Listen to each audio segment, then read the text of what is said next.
Vamos à palavra do Senhor. Abra sua Bíblia no livro do profeta Isaías. E eu quero ler com você apenas 2 versículos. Se você pode estar de pé para nós lermos, façamos isso. Isaías 43. E nós leremos os versículos 18 e 19. Glória a Deus. Diz assim a palavra do Senhor: não fiquem, o que, irmãos? Não fiquem, está fraco, não fiquem lembrando das coisas passadas, nem pensem nas coisas antigas. Eis que faço uma coisa nova. Agora mesmo ela está saindo à luz. Será que vocês não percebem? Eis que porei um caminho no deserto e rios nos lugares áridos. Eu quero falar nessa noite sobre 2026, tempo de viver o novo de Deus. Eu vou falar 2026 e os irmãos vão dizer o tema. Só você que quer viver algo novo de Deus, que nunca viveu, que não experimentou, algo que não passou na sua mente e na sua cabeça. Eu vou dizer o ano e você vai profetizar o que vai acontecer nesse ano. Vamos lá. 2026. Agora só os irmãos, só os homens. Irmãos, 2026. Irmãs, 2026. Todos juntos, vamos uma vez mais. 2026. Uau! Toma o seu assento com a Bíblia aberta, porque eu tenho uma palavra de Deus para o seu coração. 2026, tempo de viver o novo de Deus na nossa vida. Toma o seu assento, evite movimentação, especialmente nesse momento. Amados, de uma maneira figurada, eu poderia dizer que nós estamos no limite, no limiar, ou na fronteira invisível, que vai mudar o que é história para aquilo que é expectativa que há de vir. Dentro de alguns minutos, 2025 vai ser história. E nós olharemos as nossas fotos digitais, nós olharemos as nossas agendas e compromissos e veremos que isso passou. E que nós entraremos dentro de alguns minutos no futuro. 2025 será passado. Agora preste atenção aqui, porque algumas pessoas vieram para essa virada de ano e elas estão aqui celebrando conquistas, vitórias, bênçãos. Quem teve bênção em 2025 aí e está grato a Deus? Glória a Deus por isso. Mas nós devemos ser sinceros e honestos conosco mesmos. Alguns de nós viemos para cá e vivemos tristezas, decepções e dores em 2025. Amados, nós chegamos aqui nessa mudança de ano com gratidão pela vitória, mas também com feridas e dores de coisas que nós vivemos até chegar esse momento. E eu vou dizer que alguns aqui estão até com medo do que vem pela frente. Estão até inseguros com a vida daqui para frente. mas esse negócio de virada de ano tem uma aura, algo de poderoso. Esse negócio de mudar, começar em janeiro, sabe, essa virada de ano, virada de chave. A gente volta a fazer sonhos, planejamentos, sabe, aquele ânimo toma a gente e a gente fala, vai mudar. Esse ano vai ser diferente. Queridos, e eu quero crer que vai ser sim. E eu quero trazer uma palavra aqui nesse texto que nós lemos, lembrando você que quem escreveu foi o profeta Isaías, conforme o nome do livro que nós lemos aqui.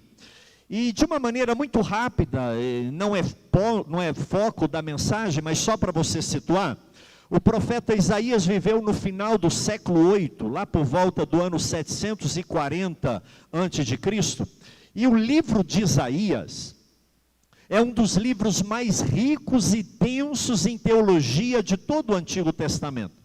Isaías é o livro messiânico, mas há quem diga que Isaías é também o evangelho do Antigo Testamento. O evangelho no Antigo Testamento, a boa notícia, é exatamente o livro do profeta Isaías. Do capítulo 1 ao 39, o profeta fala de juízo. Isaías chama o arrependimento. Isaías confronta o povo em pecado, na expectativa de que eles convertessem e Deus não levasse a nação cativa para a Babilônia. Infelizmente eles não deram ouvidos.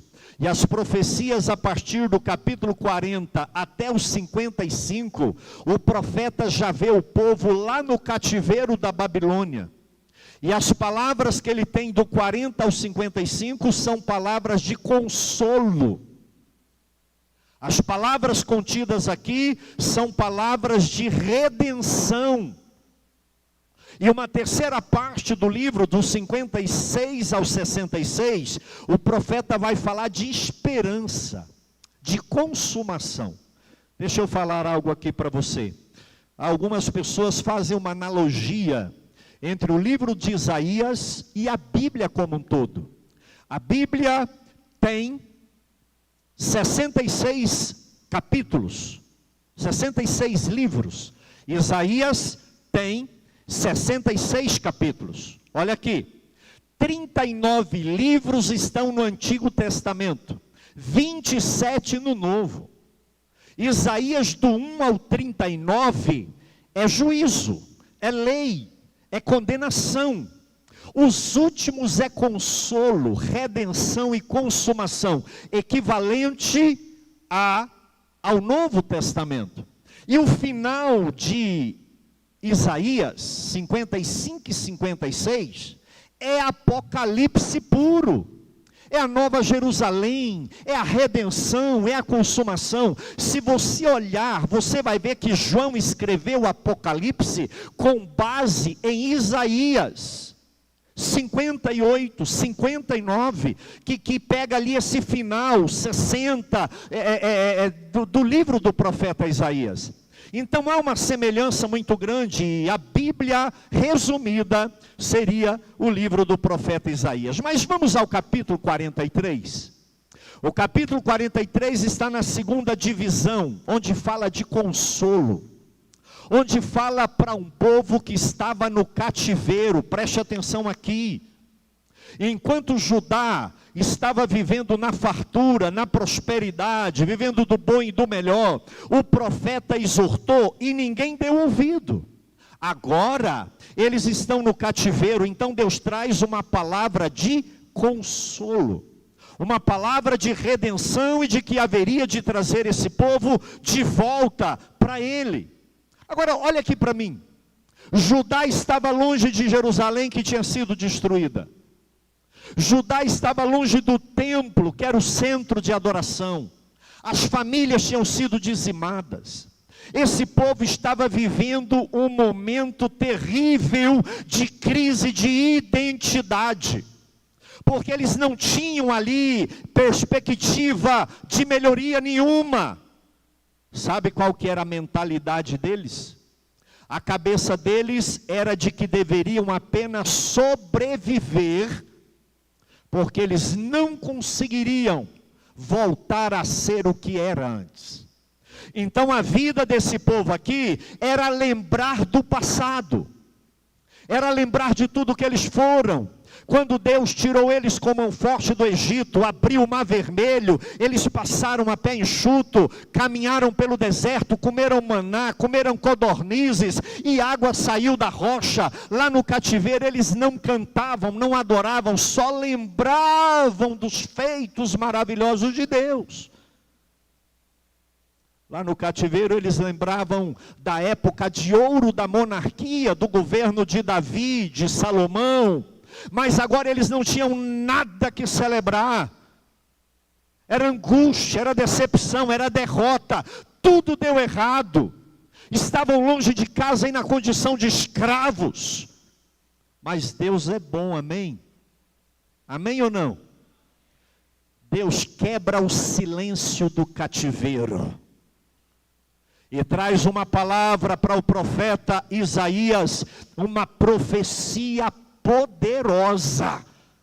E eu quero tirar 3 verdades nesse texto, antes de virarmos o ano em oração.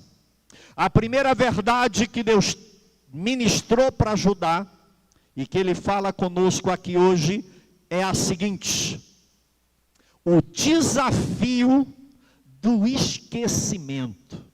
O que é, irmãos? O desafio do esquecimento. Olha o que Deus fala para Judá aqui: ô Judá, não vos lembreis das coisas passadas, nem considereis as antigas. O que Judá fazia no cativeiro era lembrar, era recordar, porque lá não tinha alegria, não tinha expectativa, era uma questão de sobrevivência. Aí Deus vem com um mandamento difícil. E qual que é o mandamento e o desafio? O desafio do esquecimento. E por que ele é difícil? Como não lembrar, irmãos? A lembrança, a nossa memória é a nossa identidade. E quando você vai ler o Salmo 103, bendize a minha alma ao Senhor, e tudo que há em mim bendiga o seu santo nome. Bendize a minha alma ao Senhor e não se esqueça de nenhum dos seus mandamentos. Então Deus, Ele manda a gente lembrar, mas aqui Ele vira e fala: vocês têm que esquecer. Nossa memória é o que nós somos. Se nós não tivermos lembranças, nós simplesmente deixamos de existir. Mas aí Deus vem e fala assim: não lembreis do passado. Escute aqui. Não. Deus não está falando para o povo ter uma amnésia. Deus não está falando para o povo simplesmente deletar aquilo tudo que eles já viveram. Não é isso. Essa ordem de Deus aqui não é para que o povo esqueça os feitos redentivos e de livramento e de grandeza que Deus fez. Não é isso. Não é para esquecer a revelação, a lei, não é isso. O que Deus quer dizer aqui? Não traga à memória o que já passou, para alimentar o seu presente. Falando de uma maneira diferente, não permita que o seu passado governe o seu presente. E não aceite que o seu passado determine o seu futuro. Amados, nós estamos terminando o ano dentro de alguns minutos. Mas nós precisamos exercitar isso daqui. Se nós quisermos viver o novo de Deus, você tem que trocar a sua mentalidade. A cabeça tem que mudar. É aqui dentro, ó. A mudança não é fora. A mudança é aqui. quando você muda aqui, metanoia, mudança de mente, mudança de pensamento, as coisas mudam. Você não começa mudando do lado de fora, você começa mudando do lado de dentro. E o que Deus está falando para esse povo aqui, é para eles pararem de ruminar o passado. E é isso que eu quero dizer para você, porque o passado é perigoso. Não importa se o seu passado foi de glória, de conquistas. Judá estava lembrando um passado glorioso. E qual que é o problema de viver um passado glorioso? É porque você vai sentir desanimado. Olha aqui para mim. No meu tempo é que era bom. Você já ouviu alguém falar assim? Aquele negócio de alguém falar assim, antigamente, meu irmão. Quando eu digo que antigamente é que era bom, e que não vai acontecer de novo, e que não é possível ter nada novo, eu estou dizendo que Deus é impossível de me surpreender. Quem já viveu coisas grandes de Deus aí? Quem já viveu milagres de Deus aí? De verdade. Não permita que esse passado, Deus está mandando você não se alimentar disso no sentido de frustrar-se com aquilo que Ele pode fazer. Pastor, quando eu era jovem, quando eu morava lá não sei aonde, antigamente é que era bom, lá não sei onde é que era bom. Meu irmão, coisa nenhuma. Deus está dizendo, olha, não duvide daquilo que eu ainda posso fazer na sua vida. Mas existe um segundo perigo em relação ao passado. É o passado de dor, é um passado de tristeza, é um passado de frustração, é um passado de derrota, é um passado de doença, é um passado de divórcio, é um passado de traição, é um passado daquele sonho que não aconteceu, é um passado de tristezas e de pecados, é um passado de decisões erradas, e eu não consigo me libertar daquele aborto que eu permiti fazer, eu não consigo me libertar daquele negócio horrível que eu levei a família a viver na miséria. Amados, eu posso estar preso a um passado de glória, e isso ofusca o meu futuro, porque eu vivo na melancolia de um saudosismo, naquela expectativa de que eu jamais viverei algo melhor. Tem gente que vive uma nostalgia. Nostalgia é você não ter ânimo para ter um amanhã melhor, porque você pensa que os melhores anos da sua vida já se passaram. Sabe o que Deus está dizendo? Esquece o passado de glória e de triunfos, porque eu posso fazer coisas maiores ainda na sua vida. Mas Ele está dizendo para mim e para você, você quer viver o novo em 2026? Quem quer algo novo de Deus em 2026? Olha aqui, o ano vai virar, mas a sua mentalidade tem que mudar. Não se alimente de coisas ruins do passado. Jerusalém foi destruída, o templo foi queimado, as famílias arrasadas, e Deus vira e fala assim, olha, esqueçam as coisas ruins que passaram, e também as boas, porque eu posso fazer coisa melhor. Mas olha aqui, se você estiver preso na âncora da ferida do passado, você não vai viver o que Deus tem para você. Olha aqui, quem está abraçado com o sepulcro da tristeza que passou, não consegue abraçar o berço da coisa nova que Deus tem para te dar. Escute isso daqui. Tivemos perdas, é verdade. Tivemos lágrimas, é verdade. Coisas ruins aconteceram. Mas esqueça isso. Deus tem coisa nova para a sua vida. Quem crê nessa palavra aí?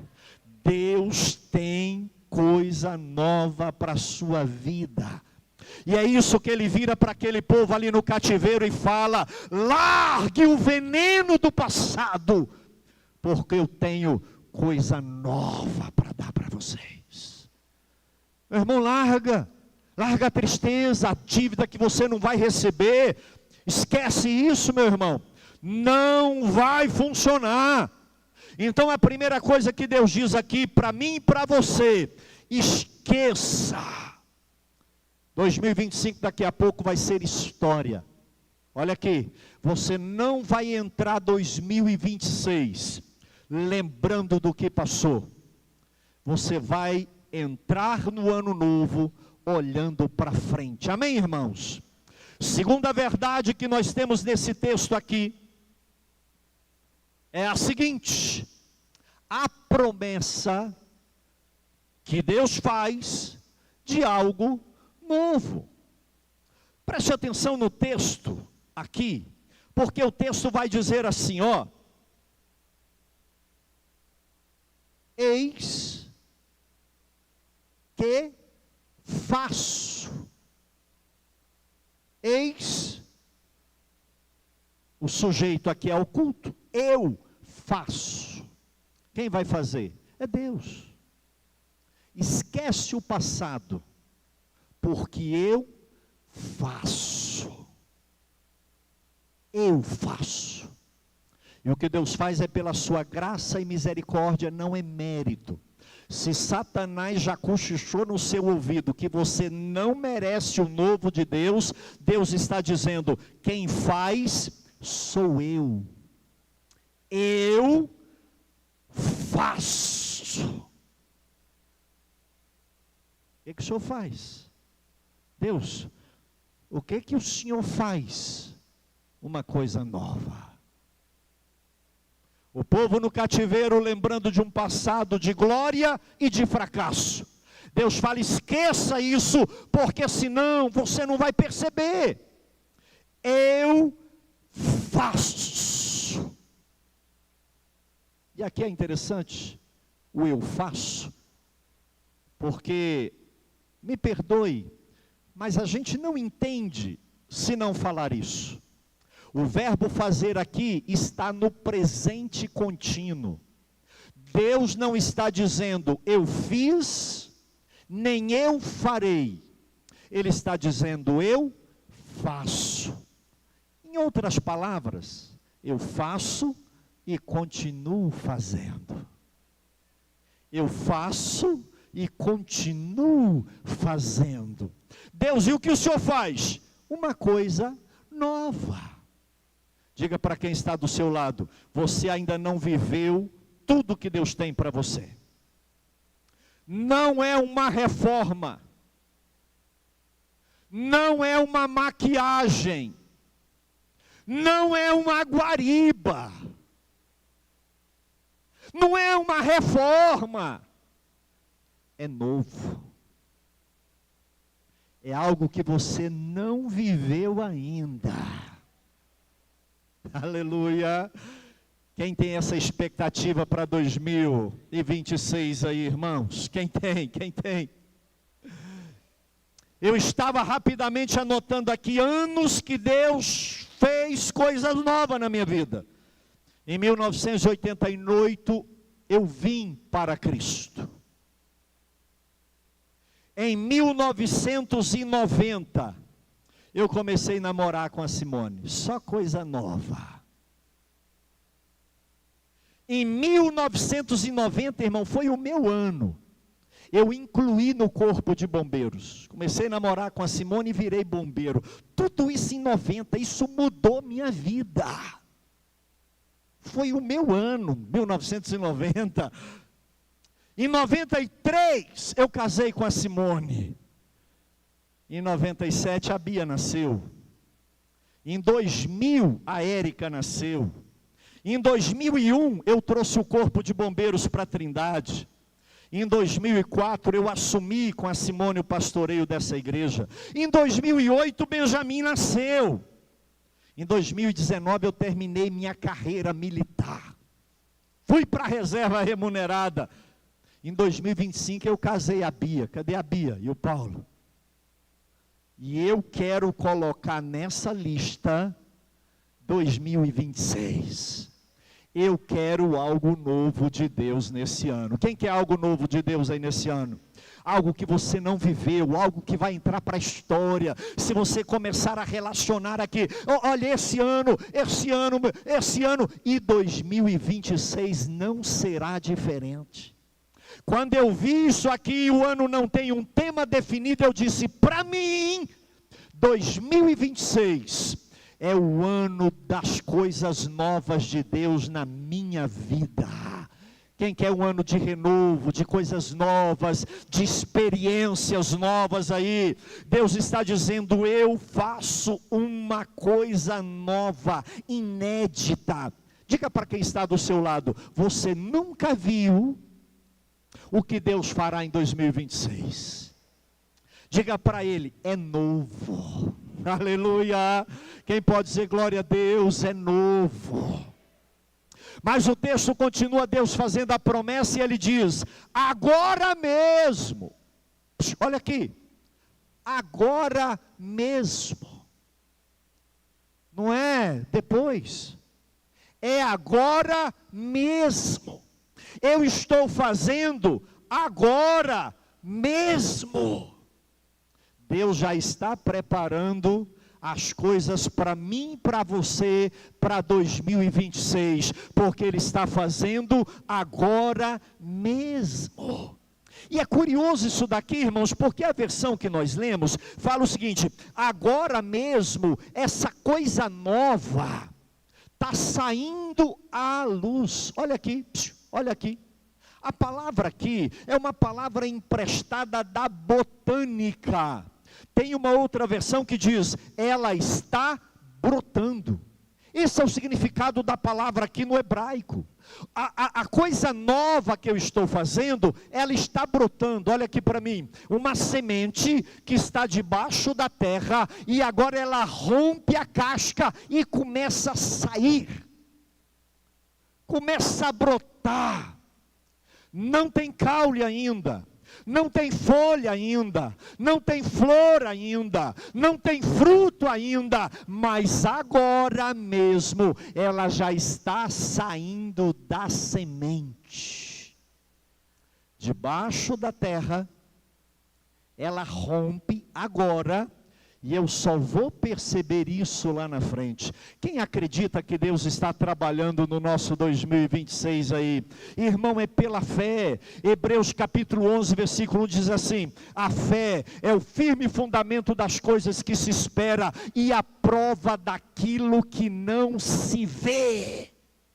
Só quem acredita mesmo que o seu 2026, cheio de coisas novas, já está brotando, diga glória a Deus. Já está brotando. Diga para o seu irmão, irmão, já está brotando coisa nova por aí.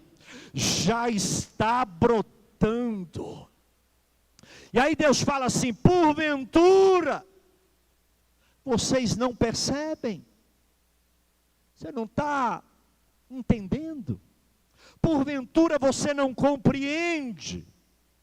Você está tão focado no problema, tão focado na economia, tão focado na política do ano que vem, você está tão focado na idade que você tem, tão focado nos problemas à sua volta, que ainda não percebeu que Deus é quem fará isso para a glória e honra do nome dEle. A primeira verdade é o desafio de esquecer o passado. A primeira verdade, a segunda verdade é que é uma promessa de Deus para aqueles que acreditam. Algo novo. Mas irmãos, eu tenho aqui uma terceira verdade nesse texto. A geografia do milagre. E é curioso isso daqui, porque Deus, Ele vai dizer assim, olha, porém, um caminho no deserto. Mas peraí, Senhor, coisa nova, mas essa coisa nova vai vir do céu? o Senhor vai fazer assim, rapidamente acontece? Não. A geografia que Deus usa aqui, irmãos, é a geografia do deserto. E o que é o deserto? Nas Escrituras é lugar de prova, é lugar de solidão, é lugar em que as pessoas andam em círculo e não saem do lugar. Deserto é lugar de sofrimento, de prova, de dificuldades. E aí Deus vira e fala assim: porém, um caminho no deserto. Talvez seja o lugar em que alguns de nós estamos hoje, na luta, na prova, na dificuldade. Agora, curioso aqui que Deus não está dizendo assim: olha, eu vou te arrancar daí e vou te fazer aparecer lá. Não, não. Ele vai por um caminho. Ele vai te dar uma direção. Porque deserto não tem estrada, deserto não tem caminho. Deserto hoje, a areia está num lugar, amanhã está em outro. Mas Deus está fazendo uma promessa, preste atenção aqui. E a geografia que ele usa é a geografia do deserto. Ele fala assim: eu colocarei um caminho dentro do seu deserto. Você não está vendo saída. Não sei quantos anos que você anda nessa luta, que você enfrenta essa batalha, que você peleja e nada acontece, mas Deus está dizendo: olha, a coisa nova já está sendo feita, e ela virá com um caminho que eu colocarei no seu deserto. Talvez hoje você não está vendo, você não consegue mirar e nem entender que caminho é esse. Como que eu vou sair daqui? Pastor, é uma luta, eu não vejo saída. Mas a palavra está dizendo aqui: eu porei um caminho no seu deserto. Na sua dor, na sua prova, na sua dificuldade, o Senhor vai colocar um caminho. E você não errará esse caminho, porque esse caminho vai te tirar do deserto e vai te levar para a coisa nova que Deus tem para a sua vida. A segunda geografia que Deus usa aqui é de lugar árido. No deserto eu colocarei um caminho. Mas o segundo lugar geográfico aqui, ele fala de lugares áridos. Irmãos, o que é aridez? Aridez é a condição de falta crônica de água. Escute aqui. Aridez é a condição de falta crônica de água. É um solo seco. É vegetação escassa. É um lugar inóspito, pobre, sem vida, sem água, sem prosperidade. Fala de escassez, de vida financeira. É isso aqui que está dizendo. O lugar árido é o lugar onde as coisas não dão certo. Não há bênção, não há colheita, não há provisão suficiente. Só tem depressão, tristeza, sequidão. É o casamento que não chega, é o filho que não vem, é a promoção que não chega nunca. Isso aqui está falando de lugar árido. E eu sei que existem lugares áridos na nossa vida, que é crônico, não tem água, não tem saída. Já fizemos de tudo, mas não dá jeito. Deus está dizendo: para os lugares áridos, eu colocarei rios. Quem quer rios aí nos lugares áridos? Eu acho tão bonito isso daqui, porque Deus nem fala no singular. Ele fala: eu colocarei rios. Por que eu li esses anos aqui para você? Porque foram anos que Deus colocou rios e caminhos no meu deserto. Foram anos que Deus determinou a minha vida e a minha história. Irmãos, eu vou entrar em 2026 crendo no caminho do deserto e nos rios que Deus fará brotar, ainda que sejam lugares áridos. A minha esperança, expectativa, não depende de geografia, não depende de economia. Pastor, ano que vem é ano político, não depende de política. A coisa nova na minha vida não depende do cenário ao meu redor e nem do passado, só depende da palavra de Deus. Caminho no deserto, rios nos lugares ermos. E através dessas profecias e promessas de Deus, Ele está dizendo assim: olha, você vai viver algo novo. Esqueça o seu passado, porque está brotando na sua vida, e aquele que prometeu, Ele é fiel para cumprir.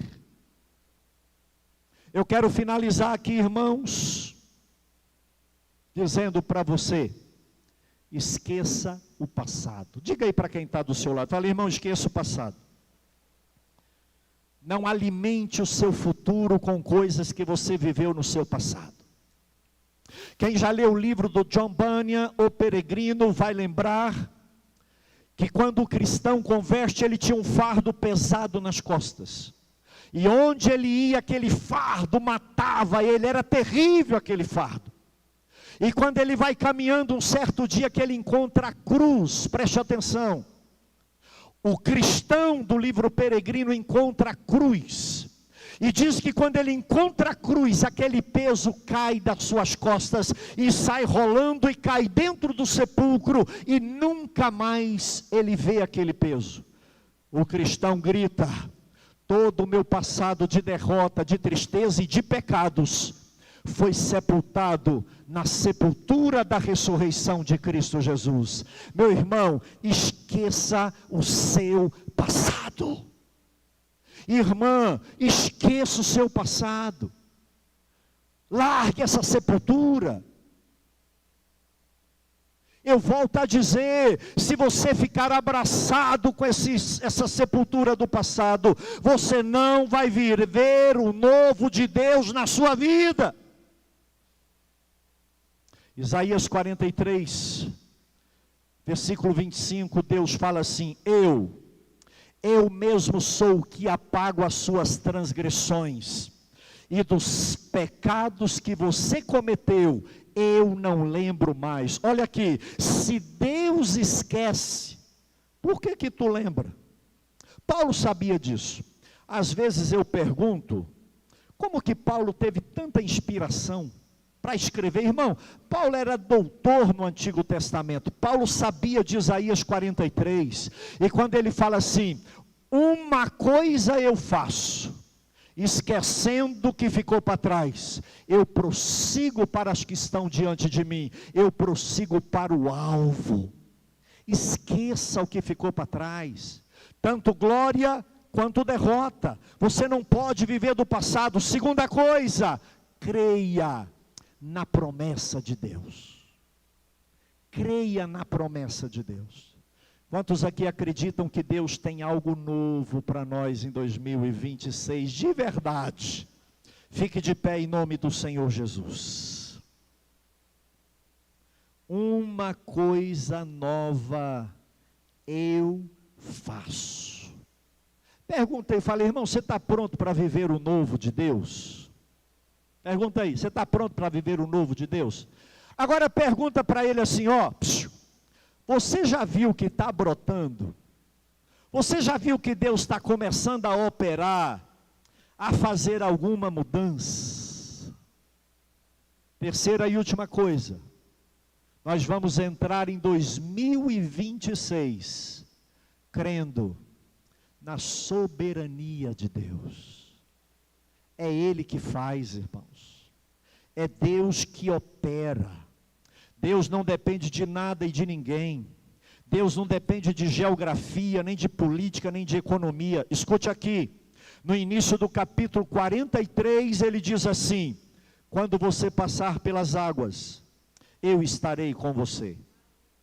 Quando você passar pelos rios, eles não te submergirão. Quando você passar pelo fogo, você não se queimará. As chamas não te atingirão, porque eu sou o Senhor, o seu Deus. Quem crê nessa palavra? Isaías 43, mas agora vê 43:11. Eu sou o Senhor, e fora de mim não há Salvador. Isaías 43:13, essa aqui você conhece. Antes que houvesse dia, eu sou, e não há quem possa livrar alguém das minhas mãos. Agindo eu, Isaías 43:13, operando eu, quem impedirá? Isaías 43:20, depois do texto que nós lemos, Deus fala assim: porei água no deserto e rio nos lugares áridos, para dar a beber ao meu povo, ao meu escolhido. É promessa de Deus, e eu creio que Ele vai fazer isso. Eu estava escrevendo isso daqui, falando: Senhor, quem sabe a gente não inaugura isso aqui mais rápido do que nós imaginemos.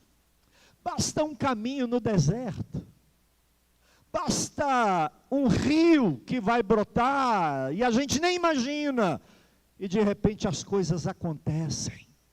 O rio da sua cura, o rio da resposta que você tanto procura. Creia na soberania de Deus. Se o seu Deus agir, ninguém pode resistir ao seu Deus. Amados, nós estamos a 15 minutos para virar o ano. Escute aqui. Você não vai virar o ano agarrado ao seu passado. Você não vai virar o ano abraçado às suas dores. Largue o velho, a dor, para você viver o novo de Deus na sua vida.